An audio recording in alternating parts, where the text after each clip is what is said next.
ఒక పర్సన్ వచ్చేసి నీ గురించి తప్పుడు ఇంటెన్షన్తో ఇష్టం వచ్చినట్టు మాట్లాడుతూ ఉంటే అలాంటోడికి నీ గురించి అర్థమయ్యేలా ఏమైనా చేస్తావా లేదా? వామో వాడికి కొంపజేసి మీరేంటో మీ దమ్మేంటో చూపిస్తారేంది? మరి ఆ ఒక్కడు నీ ముందు మంచిగా నీవు లేనప్పుడు చెడ్డగా ఎందుకు మాట్లాడుతున్నాడు? అలాంటి వాళ్ళు మీ లైఫ్లో ఎంతమంది వస్తారు, ఎన్నిసార్లు వస్తారు? వాళ్ళందరినీ అలాగే ఫేస్ చేస్తావా? వాస్తవం ఏంటి, నిజమేంటి రెండు సేమ్ కాదా? ఇవన్నీ విన్నాక మీరు నన్ను క్వశ్చన్ అడుగుతుంటారు, ఏం చేద్దామంటావు మరి? మరి నేను చెప్పేది ఏంటంటే, so concentrate on your goals, not on rumours, and be successful in life.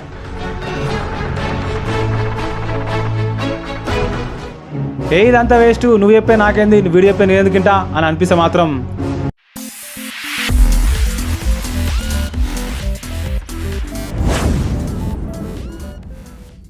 జై శ్రీరామ్, జై కిసాన్, జై జవాన్. This is Satish Kumar from Dhruva entertainments.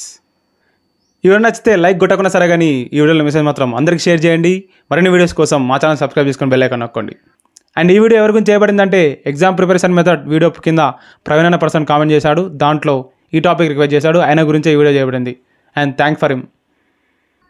నీ లైఫ్లో నీ చుట్టూ ఎన్నో రకాల మంది ఉంటారు, కానీ అందులో ఒక్కడు మాత్రం నీ ముందు మంచిగా మాట్లాడి నువ్వు లేనప్పుడు నీ గురించి చెడుగా మాట్లాడుతుంటాడు. మరి ఆ ఒక్కడు నీ ముందు మంచిగా నీవు లేనప్పుడు చెడ్డగా ఎందుకు మాట్లాడుతున్నాడు?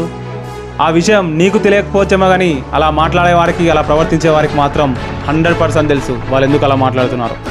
మరి మీరు అనుకుంటుండొచ్చు, అదేదో మేము లేనప్పుడు చెప్పే కంటే మేము ఉన్నప్పుడు చెప్తే ఆ మిస్టేక్ ఏదో మేము కరెక్ట్ చేసుకుంటాం కదా బ్రో. కరెక్టే బ్రో మీరు అనేది కూడా, కానీ మీలాగా ఏదైనా మిస్టేక్ చెప్తే, ఏదైనా వాస్తవాన్ని చెప్తే యాక్సెప్ట్ చేసేంత మెచ్యూరిటీ అందరికీ ఉండదు బ్రో. ఒకవేళ లేని వాళ్ళకి ఆ విషయం చెప్పాడు అనుకో, ఆ వాస్తవం చెప్పాడు అనుకో, వాడు ఒక్కటిలాగా కొడతాడు. అందుకే వాళ్ళు చెప్పరు. సరే, వాడు మాట్లాడింది వాస్తవం కాకపోవచ్చు, కానీ వాని వర్షంలో నిజమైతే కావచ్చు కదా బ్రో. ఇక్కడ మీకు డౌట్ రావచ్చు, వాస్తవం ఏంటి, నిజమేంటి రెండు సేమ్ కాదా? కాదు బ్రో. ఎందుకంటే నువ్వు ఒక వాస్తవాన్ని ధైర్యంగా, నమ్మకంగా మాట్లాడగలవు, చెప్పగలవు, కానీ ఒక నిజాన్ని అలా చెప్పలేవు, అలా మాట్లాడలేవు.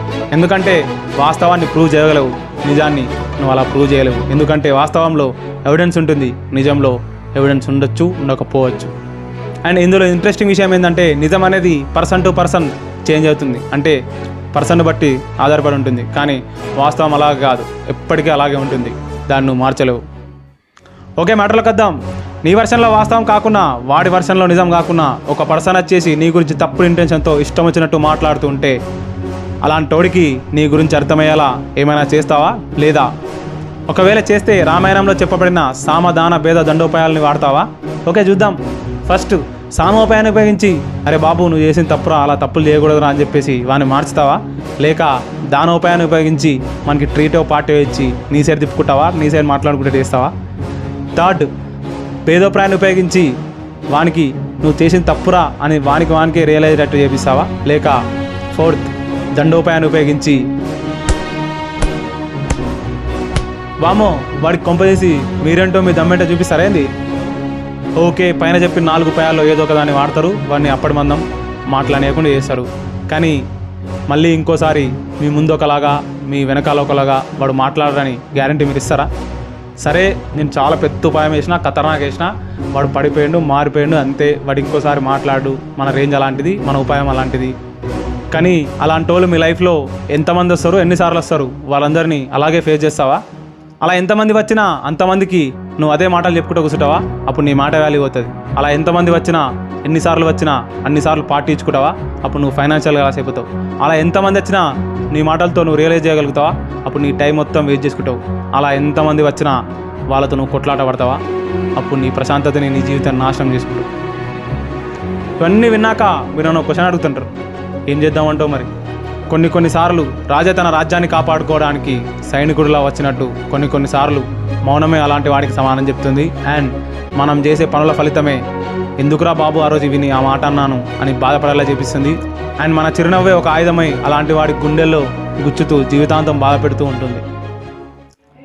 ఇదంతా వేస్ట్, నువ్వు చెప్పే నాకేంది, వీడియో చెప్పే నేను ఎందుకుంటా అని అనిపిస్తే మాత్రం గొప్ప కమెడియన్ అని గొప్ప మనిషి అయిన బ్రహ్మానందం గారు చెప్పారు, మన వెనకాల ఒకరు మన గురించి మాట్లాడుకున్నా అంటే వాడు వెనకున్నాడు, మనం ముంగటున్న వాడితో. మరి నేను చెప్పేది ఏంటంటే, మన వెనకాల మాట్లాడుతూ మన ముందు మాట్లాడలే అంటే వాడికి మన ముందు మాట్లాడే ధైర్యం లేదని, అండ్ వాడు మాట్లాడే దానిపై వానికి క్లారిటీ అని నమ్మకం లేదని, అండ్ ఫైనల్లీ మనం అంటే భయం అని అర్థం. మరి అలాంటోనికి మనమేంటో ప్రూవ్ చేసుకునే అవసరం ఏముంది బ్రో, నాకు అర్థం కాదు. అది కూడా మన పనులన్నీ ఆపేసి మనం చేసే పనుల వల్ల వచ్చిన సక్సెస్ అచీవ్మెంట్సే వానికి ప్రూవ్ చేపిస్తాయి, అవే ప్రూఫ్లు అవుతాయి. So concentrate on your goals, not on rumours, and be successful in life. So guys, ఈ వీడియో నచ్చితే లైక్ కొట్టకుండా సరే కానీ వీడియోల మెసేజ్ మాత్రం అందరికి షేర్ చేయండి. అండ్ మీకు కావాల్సిన మోటివేషన్ ఇన్స్పిరేషన్ టాపిక్ కామెంట్ చేయండి. ఆ వీడియో కోసం మా ఛానల్ సబ్స్క్రైబ్ చేసుకొని బెల్ ఐకాన్ నొక్కండి. Thank you.